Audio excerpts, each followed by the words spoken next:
Subscribe to my channel, like comment and share করতে ভুলবেন না।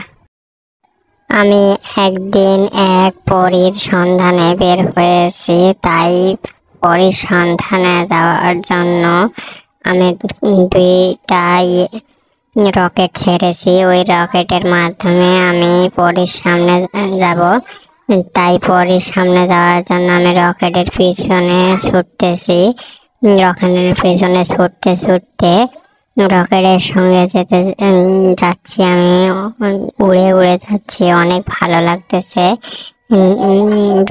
এখানে আবার জেরি কেন জানি দেখতেছি, কোথায় যেন আবার ও উড়ে যাচ্ছে।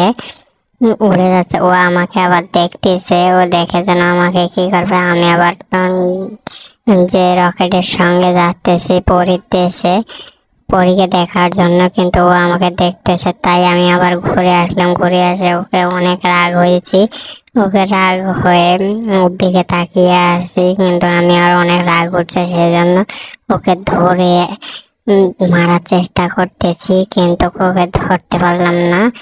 ও আবার উড়ে ওদিকে গেল। তারপরে আমি আবার ওই যে রকেটের মাধ্যমে পরীর সামনে আসলাম। পরীর সামনে আসি, আমি সেই একটা নায়কের পাঠ নিলাম। নায়কের পাঠ নিয়ে পরের হাতে জুসটা আমি খাইতেছি, অনেক মজা পাইলাম। পরের খাবার পরে খেয়ে দিয়ে আমার অনেক ঘুম পাড়ছে, তাই পরের কোলে ঘুমাতে লাগলাম। কিন্তু পরি আমাকে দেখে অনেক রাগান্বিত হয়ে গেল, কিন্তু ওপর থেকে কি যেন একটা আমার মুখে পড়লো।